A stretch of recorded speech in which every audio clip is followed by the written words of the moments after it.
वो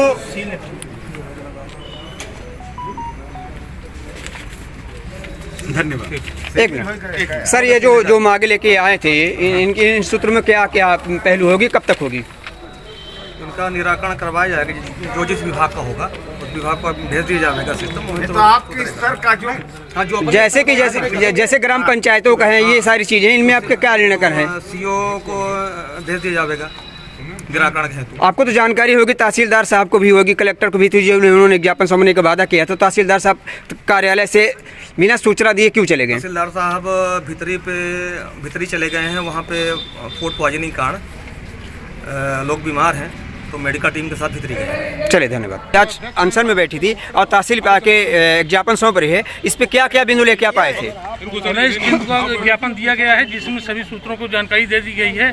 अगर इन सूत्रों में 1 माह के भीतर कार्रवाई नहीं की गई तो समाजवादी सभी आंदोलन उग्र करेंगे।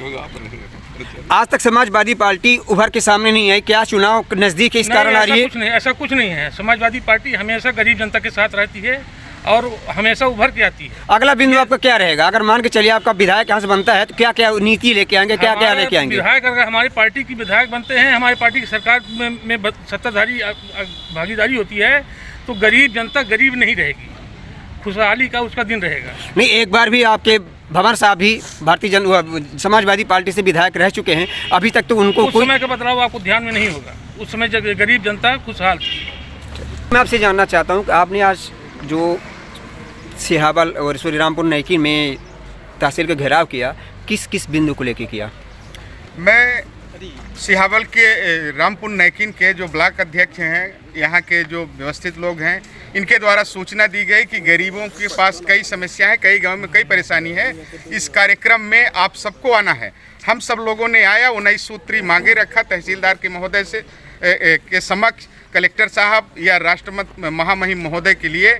और अगर मेरी मांग जायज़ है, गरीबों की है, गरीबों की हित की है, और जहां जो विभाग के स्तर की है, टाइम समय सीमा से अब से 15 दिन 1 महीना के अंदर अगर नहीं करते तो हम इसका फिर से उग्र रूप आंदोलन करेंगे। और जहां जिस कार्यालय से होगा, जैसे भी होगा, हम गरीबों की हित की लड़ाई लड़ते रहे और लड़ते हैं और लड़ते रहेंगे। कहीं ऐसा तो नहीं जैसे राम प्रताप जी सीधी से प्रबल दावेदार हैं, बीजेपी कांग्रेस को मात देने वाले हैं, कहीं आपको विधानसभा चौराहा में भी ऐसे तो कोई प्रत्याशी नहीं लाएंगे? देखिए, सीधी जिले के चारों विधानसभा में हमारे अध्यक्ष जी हैं और प्रदेश नेतृत्व भी है। जितनी सीटें मध्य प्रदेश में टोटल लड़ेंगी और सब दावेदारी करना सबका जायज़ है। टिकट मिलना न मिलना वो बात की बात है। चौराहट में भी दमखम से हमारे प्रत्याशी लड़ेंगे, सीधी में भी लड़ेंगे, सिहावल में भी लड़ेंगे, धौनी में भी लड़ेंगे और पूरी ताकत से लड़ेंगे। रही बात समाजवादी बहुत दिखावा नहीं करती, आडंबर नहीं करती, डीमो नहीं करती। समाजवादी ही एक ऐसी पार्टी है जो गरीब आम जनता के हित की लड़ाई निरंतर लड़ती है और अंदर से लड़ती है और जमीन से लड़ती है। चलिए, धन्यवाद। भारतीय जनता पार्टी से लगभग इंद्र शरण सिंह चौहान अंदरूनी रूप से प्रचार करने लगे हैं और आपको लगभग आपकी समाजवादी पार्टी ने एकदम फाइनल पे रख दिया है कि आपको टिकट की फुल दावेदार हैं। अभी कोई प्रत्याशी आपके अलावा दिख नहीं रहा सीधी में, उसमें आपका क्या बिंदु है, क्या कहेंगे? देखिए, ऐसा है कि हम लोग जितनी टीम हमारे ज़िले में काम कर रही है, हम सब समाजवादी पार्टी के कार्यकर्ता हैं, सिपाही हैं। गरीबों की लड़ाई लड़ना, समाजवादी विचारधारा को घर घर तक पहुंचाना, और जो आज तक के 75 साल की आज़ादी के बाद भी कुछ तबके ऐसे हैं जो गरीब है, पिछड़ा है, उसको सम्मान नहीं मिल पाया, उसका हक नहीं मिल पाया है। इसके लिए जो नेताजी के आदर्श थे, उस आदर्शों में हम लोग काम कर रहे हैं। पार्टी का टिकट देना, प्रत्याशी बनाना पार्टी का शीर्ष नेतृत्व है, संसदीय बोर्ड कमेटी होती है, वो क्लियर करेगी। और दावेदारी करना सबका हक है, महत्वाकांक्षा सबकी होती है, हर भाई की होती है।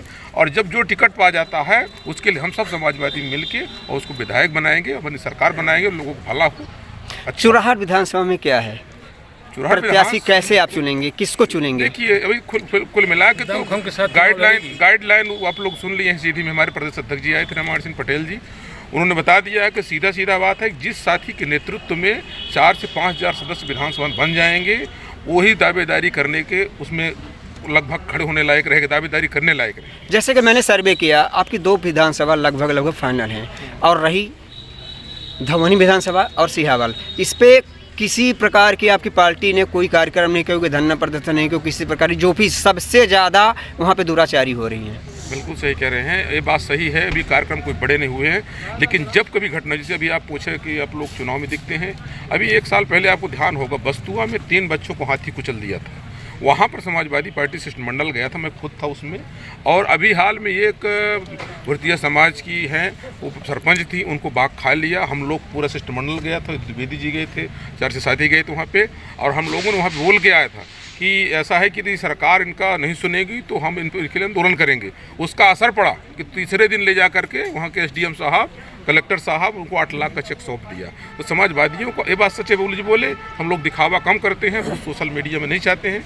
हम गरीबों के बीच से हैं, गरीबों को काम करते हैं। देशवासियों के लिए 26 जनवरी और आने वाले ये आपकी जो त्यौहारें आने वाले हैं, मकर संक्रांति बीत चुकी है, इस पे आप क्या बधाई देना चाहते हैं? ढेर सारी शुभकामनाएं हैं, और मैं ये बधाई देता हूं, और आप सब मीडिया वाले साथियों को ढेर सारी शुभकामनाएं देता हूं, क्योंकि आप लोगों के माध्यम से कहीं ना कहीं लोगों को न्याय मिलता है, और दर्पण जैसे दिखता है, कुछ न कुछ दिखाते रहते हैं आप लोग, और देशवासियों को, जिलेवासियों आपके पीछे हमारे वरिष्ठ सरपंच साहब हैं, मैं उनको चाहता हूं कि थोड़ा सा 2 शब्द आए सामने कहें, क्योंकि उनकी भाषाएं जो थी मंच में जो बोले थे वो दिल में छू गई थी।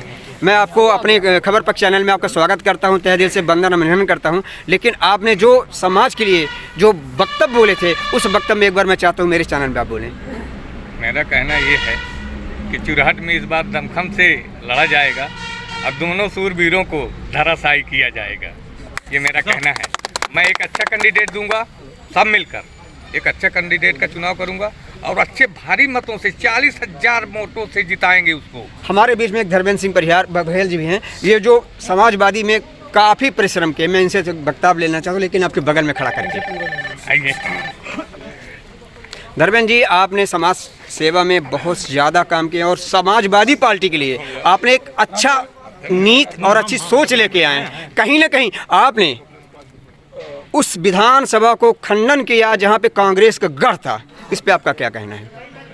ये हमारी नहीं, हमारे चुरहट विधानसभा की बुद्धिजीवी जो यहाँ के आदरणीय बड़े बुजुर्ग हैं, सम्मानित हैं, सम्मानित माताएं हैं, भाई हैं, बहन हैं, सब उन्हीं का देन है। वो जब भी चुनाव करते हैं तो निष्पक्ष चुनाव करते हैं। चुरहट विधानसभा में जब भी 2023 भी है, वो निष्पक्ष ही चुनाव करेंगे, और मुझे पूरा विश्वास है चुरहट की जो जनता है और आदरणीय लोग हैं, मुझे पूरा उम्मीद है, विश्वास है इस बार समाजवादी। धर्मेंद्र जी, ज़्यादा बात करने के लिए मेरे पास टाइम नहीं है। हमारा ये कहने का मतलब है, क्या सिहावल विधानसभा इस बार आप हैट्रिक मारेंगे कि कांग्रेस ही लेके जाएगी? सिहावल नहीं, हम आपके कारण तो बीजेपी ले गई चुरहट, सिहावल में क्या स्थिति होगी? सिहावल भर नहीं, हम चारों विधानसभा चुनाव जीतेंगे, चारों विधानसभा विधायक नहीं मिलेंगे आपको। 2 तो प्रत्याशी नजर आ रहे हैं, सीधी तो फाइनल है हमारे नेताजी। प्रत्याशी चयन करना राष्ट्रीय अध्यक्ष सम्मानित सिहावल और विधान, और सिहावल विधानसभा नहीं, हम सिहावल की भर की बात नहीं कर रहे हैं। चुरहट, सीधी, धौवनी और सिहावल विधानसभा, चारों विधानसभा में नए विधायक 2023 में मिलेंगे। हम सभी माताओं बहनों। चलिए ठीक है, मैं थोड़ा सा अध्यक्ष, जो आपकी परिभाषाएं थी, जो आपने समाजवादी पार्टी को यहाँ तक उठा के लेके आए हैं, इस बारे में आपका क्या कहना है? हमारा कहना ये है कि हम लोग यहाँ बचपन से रह गए इस चुरहट विधानसभा में, लेकिन एक कांग्रेस का ज़माना था कि कांग्रेस के ज़माने में रजिस्टर के नीचे लोग रिश्वत खोजते थे, और एक ज़माना ये भाजपा का आ गया कि खुल्लम खुल्ला हाथे से हाथ जो है तो रिश्वत देते हैं। और दूसरी बात मैं ये आपको कहना चाहता हूं, अरे अपना तो साढ़ू के बात करी था, दूसरा बात की, दोनों साढ़ू आई। तो मैं ये कहना, न्याय गरीबों को दिलवाना अब ये धर्म हमारा होगा, प्यास बुझे हर ऊंच नीच की ये कर्म अब हमारा होगा। ये समाजवादी पार्टी का ये नारा है कि अगर समाजवादी पार्टी का यहाँ विधायक अगर बना तो इसको सैफई इटावा जो है तो बनाया जाए। समाजवादी पार्टी जिंदाबाद, जिंदाबाद।